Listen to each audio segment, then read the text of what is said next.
여러분 반갑습니다. 부동산 경매론 넷째 주 수업을 시작하도록 하겠습니다. 지난 시간에 우린 유료 경매 사이트인 인포케어에서 경매 사례를 직접 검색하고 감정가는 1억 3,500이나 되는데 최저가는 1,812만원까지 떨어진 사례를 봤습니다. 그래서 경매가 싸다지면 이렇게 쌀 수가 있는가 했는데 문제가 있었던 거죠. 그래서 문제는 낙찰자가 세입자, 전세입자, 보증금 9천만 원짜리 세입자의 전세금을 안고 사는 것이다. 물론 다 안고 사는 건 아니고 이게 1순위 배당권이 있기 때문에 입찰 대금에서 이제 배당 금액을 받고 뭐 집행 비용이 한 120, 30만 원 된다면 만 1,700만 원 정도를 배당받는데 못 받는 나머지 7,300만 원 이 정도 낙찰자가 인수하게 된다. 그러니까 이게 1,812만 원에 사도 1,812만 원에 사는 게 아니고 실제로는 인수되는 7,300 합치면은 9,100이나 9,200만 원에서 주고 사는 거다. 그래서 낙찰자가 액면가 그대로 사는 게 아니고 실제 추가적인 부담이 있을 수 있고 완전한 소유권이 아니고 뭔가 권리상의 제한이 있는 등기부상의 어떤 권리가 설정되어 있거나 전세권이나 임차권의 부담을 지고 사는 그런 형태가 될 수 있다는 게 경매에 있어서 이제 문제다. 그래서 이게 완전한 소유권을 낙찰자가 사게 되는가 아니면은 어떤 권리상의 부담이 있는가 인수되는 금액이 있는가 이걸 확인하는 게 경매에서 제일 첫 번째 우리가 해결해야 될 문제다. 그런 얘기를 했었습니다. 그래 오늘은 본격적으로 그런 이제 완전한 소유권을 우리가 사게 되는가 아니면은 어떤 등기부상의 권리가 남은 상태로 지워지지 않은 상태로 소유권을 사는가 하는 문제를 분석하는 그거를 이제 협의의 권리 분석이라 그러죠. 그 권리 분석에 대해서 이제 입문을 해보도록 하겠습니다. 지난 시간에 뭐 계략적으로 했었습니다. 이런 이제 권리 관계를 보면은 경매 들어가는 부동산에는 이런 저당권이라든가 압류라든가 뭐 이런 것들이 거기에 붙어 있다 등기부에. 그러니까 등기부가 깨끗하지 않다. 저당권이나 압류, 가압류, 그 다음에 경매 개시 결정 기입 등기 이런 것들이 있다.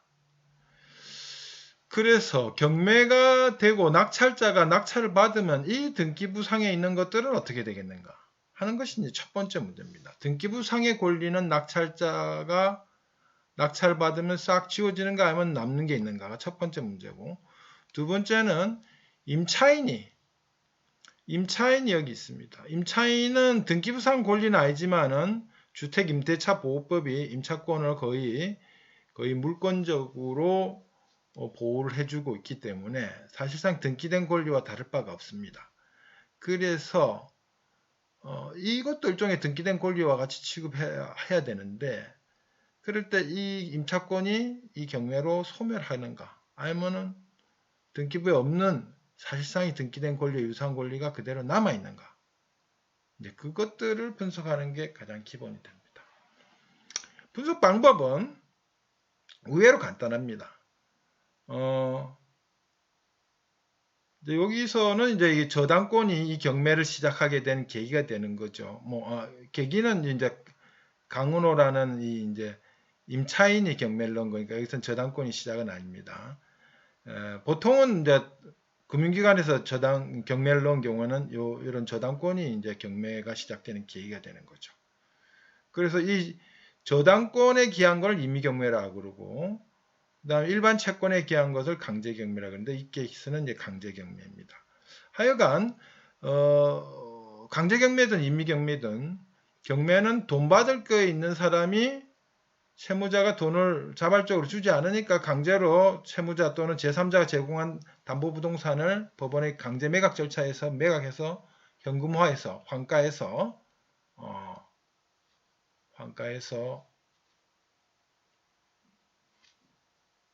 이거 뭐 또 이걸 하니까 인식하지 못하는군요. 환가해가지고 그거를 강제로 돈을 받아가는 절차이기 때문에 경매는 반드시 돈 받을 채권자가 등기부에 기재되어 있습니다. 저당권 같으면 은행 같으면 저당권. 안 그러면 이제 강제 경매에 있어서의 압류나 가압류 그런 것들이 있죠. 그래서 이제 이 등기부상의 권리들이 어떻게 될 건가 하는 거는 돈 받을 권리, 그러니까 저당권 또는 일반 채권이 이제 경매로 들어가는 과정에 있는 가압류 또는 뭐 강제 경매 개시 결정, 기입 등기 이런 돈 받을 권리 있는 것 중에 제일 빠른 권리, 그걸 말소 기준 권리라 그럽니다. 그걸 기준으로 해서 여기서는 이제 돈 받을 권리가 이런 것들이 전부 다 돈 받을 권리예요, 그죠? 은행에서 돈 받을 권리, 시에서 세금, 지방세, 뭐 시세, 구세 이런 것들 돈 받을 권리들이 다 있죠. 그 다음에 전세 보증금 받을 권리, 이런 받을 권리가 있는데 이런 받을 권리 중에서 등기부상의 돈 받을 권리들 중에서 제일 빠른 거 이거죠. 날짜가 제일 빠른 거. 이거를 기준으로 이거를 이제 말소 기준 권리라 그럽니다. 우리 실무상 경매 실무에서는 요걸 기준으로 요 뒤에 오는 건 싹 다 말소되고, 말소된다는 건 지워진다는 거죠. 낙찰자가 낙찰 받음으로 인해서 낙찰자 나중에 이제 경매에 다 잔금 내고 등기를 하면은 이걸 싹 지워준다 이거죠. 그래서 저당권 등기 자체도 지워지고 그 뒤에 압류, 강제경매 이런 것도 싹 다 지워진다. 그래서 이 이제 등기부상의 권리관계는 이 경매로 해서 깔끔하게 깨끗하게 지워진다. 그래서 등기부상의 권리는 등기부가 깨끗해지니까 문제가 될 게 없다. 완전한 소유권을 낙찰자가 얻게 된다. 등기부상으로는. 그런데 이제 임대차 관계도 등기되지는 않았지만은 주택임대차보호법이 등기된 권리와 같이 강력하게 물권이라 그러죠. 물권적인 그런 효력을 주고 있습니다. 그런데 그거는 그럼 언제 설정된 거로 보느냐? 전입신고한 1일 0시에 설정된 거로 보는 거예요. 등기부상에. 그럼 2014년 10월 24일 전입신고했으면은 그 1일 0시, 그러니까 25일 새벽, 이제 0시, 24일이 끝나자마자 등기된 거로. 등기되면 제3자한테까지 효력을 주장할 수 있는 건데, 그걸 대항력이라 그럽니다. 그래서 2014년 10월 25일 0시에 이 세입자는 9천만 원 전세 보증금에 대한 자기 권리를 등기된 권리와 같이 제3자한테 주장할 수가 있다. 그러니까 그걸 이쪽으로 가져와 보면은 2015년 1월 6일에 저당이 설정되어 있는데 그보다 먼저 이 임차권 등기가 된 거와 마찬가지예요. 그러면은 이 임차권 등기는 이 저당권이나 압류 이거에 의한 경매가 실행될 때 소멸되지 않는다. 먼저 설정된 건 소멸되지 않는다. 이 뒤에 오는 것들만 싹 소멸되거든요. 그래서 이 임차권이 소멸되지 않는다. 그러니까 낙찰자가 이 임차 보증금을 인수하게 된다. 이런 얘기죠. 인수하게 된다. 그런데 여기 보면은 이 사람이 이제 배당 요구를 했어요. 이제 이 경매 절차에서 내 보증금 9천만 원에 대해서 낙찰 대금에서 배당을 해다오 이렇게 요구를 했어요. 근데 이제 배당 요구를 하면은 다 배당해 주는 게 아니고 배당 받을 권리, 돈 받을 권리가 있어야 되고 또 해당 순위에 따라서 우선 순위가 돼야지 돈을 받을 수가 있는 거죠. 근데 이 임차인은 보면은 임차인은 이제 계약 만료 시 또는 경매 들어가면은 배당 요구를 하면서 계약을 해지하고 돈 받을 권리가 있습니다. 그래서 이제 돈 받을 권리는 있는데 우선권이 있으려면은 확정일자가 있어야 돼요. 임대차 계약서에. 이 확정일자는 이제 동사무소 가서 전입신고를 할 때 임대차 계약서를 제출하면 동사무소에서 이렇게 도장을, 날짜인이 있는 도장을 찍어줍니다. 그게 확정일자고요. 보통은 이제 그 날짜 24일날 계약해가지고 동사무소 바로 계약서 들고 가면 바로 24일자로 도장 찍어주죠. 그런데 여기서는 보면은 확정일자는 2014년 9월 24일 한 달 전에 돼 있어요. 이거 왜 이렇게 됐냐면 이게 계약을 하고 한 달 뒤에 잔금하면서 전입이 이제 들어온 거죠. 보통 한 달 전쯤에 계약을 많이 하죠. 그래 계약할 때 벌써 확정일자 받은 겁니다. 근데 전입은 이제 입주한 날짜 한 달 뒤에 이 전입이 된 거죠. 이렇게 되면 어떻게 되냐면 대항력은 전입신고를 기준으로 등기부에 오른 것과 같이 취급합니다. 그래서 대항력은 전입신고 기준으로 생기는데 확정일자는 그보다 먼저 빠르다. 확정일자는 대항력이 있는 임차인에게 돈을 우선적으로 받을 권리를 부여해주는 추가적인 절차입니다. 그래서 이 전입신고만 해놓으면은 대항력만 있어서 경매 절차에서는 우선적으로 돈 받을 수가 없고, 그러면은 이 돈을 못 받으니까 낙찰자한테 나중에 임대차 계약 만료 시에 돈 받아 나가는 거죠. 근데 확정일자를 받아 놓으면 경매 절차에서도 우선적으로 돈 받아갈 권리가 생깁니다. 언제 우선적으로 돈 받아갈 권리가 생기냐면 이 전입하고 확정일자 모두 다 갖춘 시점. 그때 마치 저당권 설정한 것과 같이 낙찰 대금에서 순위에 따라서 우선 변제받을 권리가 있습니다. 그래서 이제 이 사람은 이 효력이 다 생긴 게 이건 먼저 됐으니까 10월 24일 밤 12시 딱 지나자마자 그때 저당권 설정된 거로 취급됩니다. 그러면 이 저당권보다 날짜가 빠르잖아요. 그러니까 돈을 먼저 타간다 이거지. 그래서 이제 우선 변제권도 대항력 생기는 시점에 발생해서 돈을 먼저 타가는데 타가게 됩니다. 그런데 이런 경우 애초에 이제 이 세입자가 뭐 1억 3,500이나 뭐 1억이든 이렇게 낙찰이 됐으면은 자기 돈 9천만 원 다 받아가겠죠. 첫 번째로. 그런데 이제 유찰이 됐어.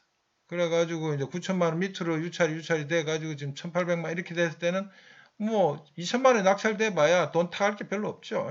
1,800만 원 정도 타가면은 나머지 7,200만 원은 못 받고, 이 못 받은 부분은 여전히 살아남아서 이제 경매 절차에서는 돈 못 받는 거니까, 그러면 이제 대항력을 행사해서 낙찰자에게 새 주인한테 돈 받아 나가는 겁니다. 그러니까 새 주인이 이제 뭐 7,200만 원이든 뭐 7,300이든 그런 정도의 돈을 안고 사게 되는 거죠.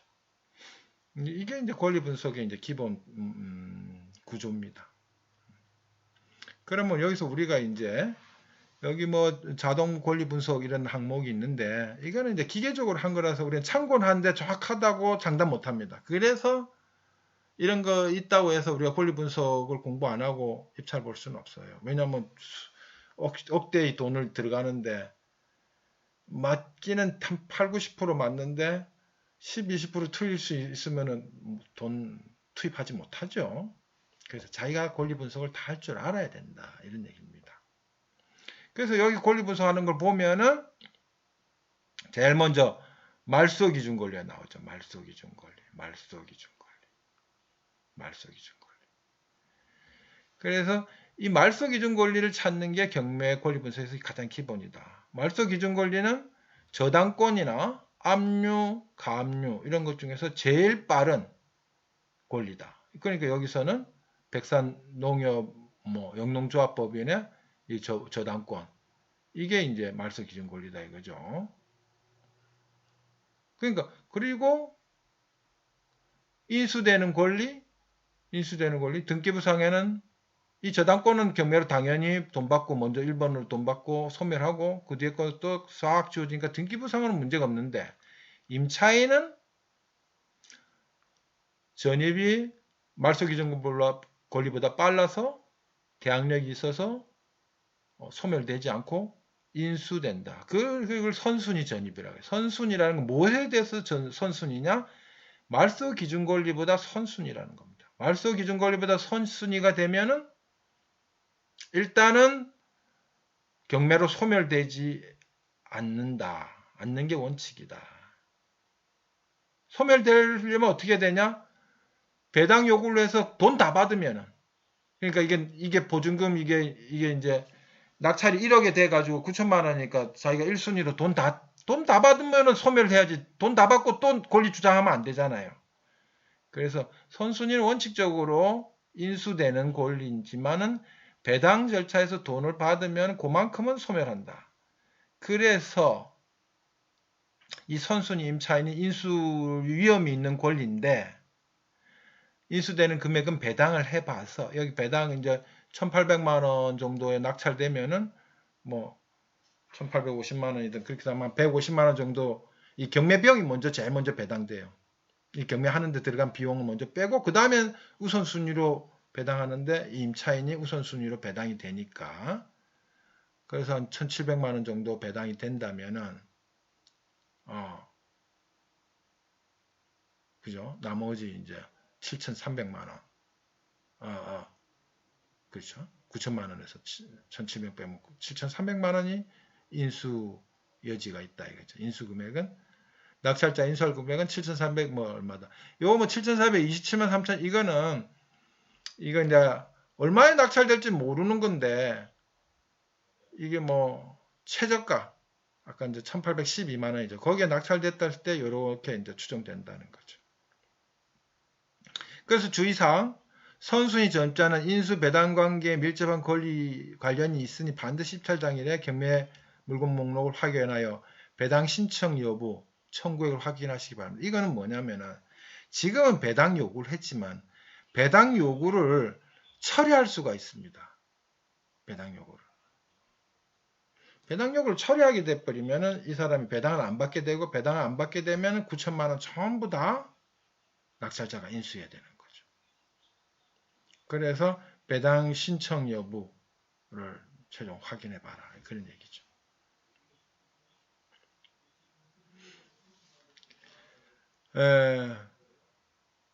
전 소유자 임차 내역이 있으며 전 소유자의 채권자가 경매를 신청했다. 뭐 이런 얘기는 전 의미가 없고요. 왜냐하면 이제 전 소유자가 있는데, 박미희가 있는데 박미희하고 이거 임대차 계약을 했다 이거죠. 그리고 이제 소유자가 바뀌었어요. 그렇지만 소유자 바뀌면은 종전 임대차 계약이 그대로 새 소유자한테 승계되는 겁니다. 그게 이제 임차권이 이제 전입신고 이후에 대항력이 있다는 말이 새 주인한테 그대로 승계된다. 또 여기서 낙찰되면 낙찰자한테도 그대로 그게 소멸되지 않으면 승계된다는 얘기입니다. 이런 방식으로 이제 권리 분석을 하는 것입니다. 권리 분석 뭐 의외로 간단하죠. 권리 분석 의외로 간단합니다. 한번 요약을 해본다면은 뭐 판서 쓰기로 해볼까요? 판서 쓰기. 권리 분석의 기본. 권리 분석의 기본은 먼저 말소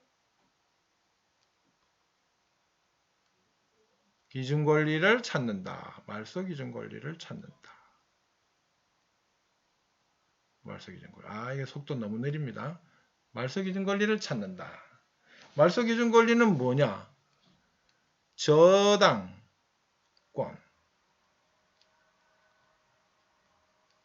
저당권, 그 다음에 압류. 이 두 개가 중요합니다. 저당권은 이제 저당권은 임의경매를 권리고, 압류는 이제 강제경매죠. 근데 이제 압류라는 게 뭡니까? 압류는 채무자의 재산을 돈 받을 자가 강제로 받기 전에 먼저 채무자의 재산을 딴 데 빼돌리지 못하게 잡아두는 겁니다. 동결시켜 놓는 거죠. 왜냐하면은 나중에 이제 판결 받아가지고 강제 경매 집어넣으려고 할 때 재산을 딴 사람한테 팔아버리거나 없으면은 경매 붙일 대상이 없잖아요. 그래서 이제 대부분은 먼저 임시로 소송을 하려면 먼저 임시로 채무자의 재산에다가 감류를 걸어 놓습니다. 감류는 뭐냐면 돈 받을 권리가 있는지 없는지는 아직 판결 받아봐야 아는데 그 판결 절차에서 너무 이제 시간을 많이 끌어버리면 채무자가 재산을 다 빼돌리니까 일단은 채무자의 재산을 임시로 동결시켜 놓고 그렇게 해서 판결을 받으면 그 판결에 기해서 경매를 넣으면은 경매 개시 결정이 바로 압류의 효력이 있는 것입니다. 그래서 이 압류, 감류는 하여튼 강제 경매에 있어서의 받을 채권들이 등기부에 채무자 재산의 등기부에 나타나는 것이고 근저당권은 이제 금융기관이 주로 돈 받을 때 이게 쓰는 먼저 돈 빌려줄 때 이제 설정하고 돈 빌려주는 거죠. 좌우지간 이건 우선 변제권이 있는 거고 압류는 이제 우선권이 없는 거죠. 좌우지간 이게 다 돈 받을 권리인데 이 돈 받을 권리는 경매 절차에서 돈 받고 소멸하는 겁니다. 돈 받고 소멸하는데 다 못 받으면 어떻게 되냐? 다 못 받더라도 그 채권은 남지만은 등기부상의 이 권리 자체는 일단은 소멸하는 거고 해당 부동산은 딴 사람한테 넘어가니까 그 등기부에 더 남아서 돈 달라 소리 하면 안 되고 못 받은 거는 다시 이제 또 채무자의 다른 재산을 찾아서 돈 받도록 이제 해야 되는 거고 이 등기부에서는 사라집니다. 그래서 저당권이나 압류는 경매가 낙찰되면은 배당 절차를 통해서 배당 받을 수 있는 만큼 받고 나머지는 일단 등기부상에서는 소멸합니다. 일반 채권으로 남는 거죠. 다른 이제 채무자한테 대한 그것이 이제 이게 저당권 압류인데 이게 이제 경매를 통해서는 전부 다 소멸됩니다. 경매 절차를 통해서 소멸되는데 지만 소멸될 뿐만 아니라 자기 뒤에 오는 다른 권리들 임차권이든 저당권이든 뭐 하여튼 어떤 등기부상의 대부분의 등기부상의 권리도 다 같이 소멸됩니다. 그렇기 때문에 결국 저당권 뭐 근저당권도 저당권하고 효력이 같은 거죠. 저당권이나 압류 이런 것 중에서 제일 앞에 오는 제1번 등기 제1번 권리 제1번 권리가 바로 말소 기준 권리인 겁니다. 말소 기준 권리. 그러니까 저당권 압류 중에 제1번 권리, 제일 빠른 권리, 제일 선순위 권리. 그게 말소 기준 권리고 그 뒤에 오는 등기부상의 모든 권리는 소멸한다. 이게 경매 권리 분석의 제1룰입니다. 간단하죠. 저당권 압류 쭉 찾아서 개중에 제일 빠른 거를 말소 기준 권리로 해서 그 뒤에 오는 모든 권리는 뭐 저당권이든 전세권이든 뭐 다 소멸합니다. 그래서 등기부상 권리는 분석은 억수로 간단해요. 그런데 이제 등기부에 없지만 효력을 미치는 권리. 그게 이제 무슨 권리냐면 점유하고 관련된 권리입니다. 점유.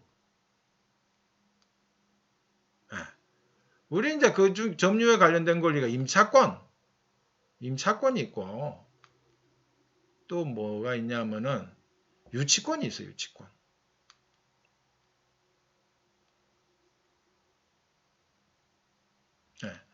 그래서 이제 유치권은 예외적으로 이제 돈 받을 거 있는 사람이 이제 하는 거고 임차권이 주로 문제가 되는데 아까 주택임대차에서 임차권이 전부 다 문제가 되는 게 아니라 우리의 특별법으로 대항력을 인정한 즉 등기된 권리에 준해서 취급하는 그런 임차권이 문제가 되는 겁니다. 그게 이제 주택임대차보호법상의 주택임차권, 상가건물임대차보호법상의 상가임차권. 이런 임차권이 이제 대항력이 인정되는 거거든요. 대항력이 인정된다는 것은 등기된 거와 같이 취급한다는 것이고. 그러면은 그게 이 말소 기준 권리보다 먼저 설정된 거냐. 이게 전입신고가 빠르냐. 상가 같은 경우에 사업자 등록 신청이 빠르냐. 빠르면은 그게 소멸되지 않는 거고 경매 절차에서도 원칙적으로. 물론 나중에 배당을 통해서 배당 절차에 돈 다 받으면 돈 다 받고 또 권리 주장하면 안 되니까 그때는 소멸하는 거지만은 원칙적으로는 하여튼 전입신고나 사업자 등록 신청이 빨라서 등기상의 효력과 같은 대항력이 저당권이나 이거 말소기준 권리보다 빠르면은 소멸하지 않는다. 늦으면은 소멸한다. 결국은 이제 우리가 권리 분석에서 말소기준 권리 이런 것 중에 제일 빠른 것보다 모든 게 다 뒤에 오면은 사실상 원칙적으로는 신경 안 써도 된다. 다 소멸되기 때문에 신경 안 써도 된다. 그런 얘기가 됩니다.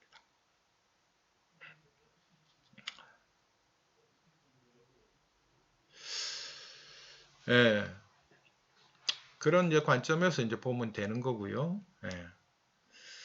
그래서 이제 조금 더 이제 세부적인 얘기를 더 진행해야 되는데, 예.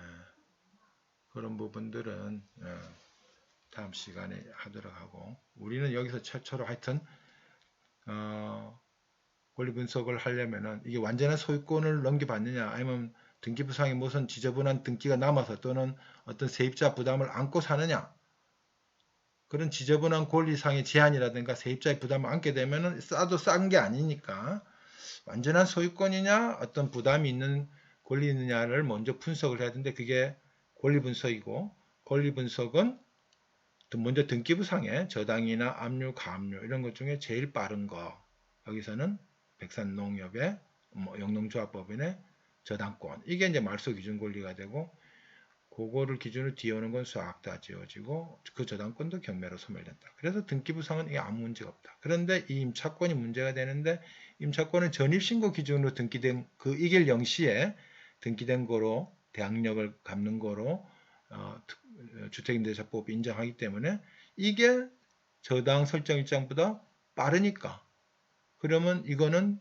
경매로 소멸되지 않고, 그러면 낙찰자의 부담이 되는데, 낙찰자가 권리가 소멸되지 않으면 결국 낙찰자가 세준이 되는데 세준한테까지 그 효력이 미치니까 이 임차보증을 안고 사게 되는 것인데, 그런데 이 임차인이 배당 요구를 해서 배당을 받아버리면, 돈 다 받아버리면은 돈 다 받는데 또 달라고 소리 할 수 없는 거니까 돈 받고 목적 달성으로 소멸하는데, 이 경우 같이 1억에 낙찰되면은 다 돈 받고 소멸할 텐데 그게 아니고 2천만 원에 낙찰되면은 집행비용 한 200만 원 빼고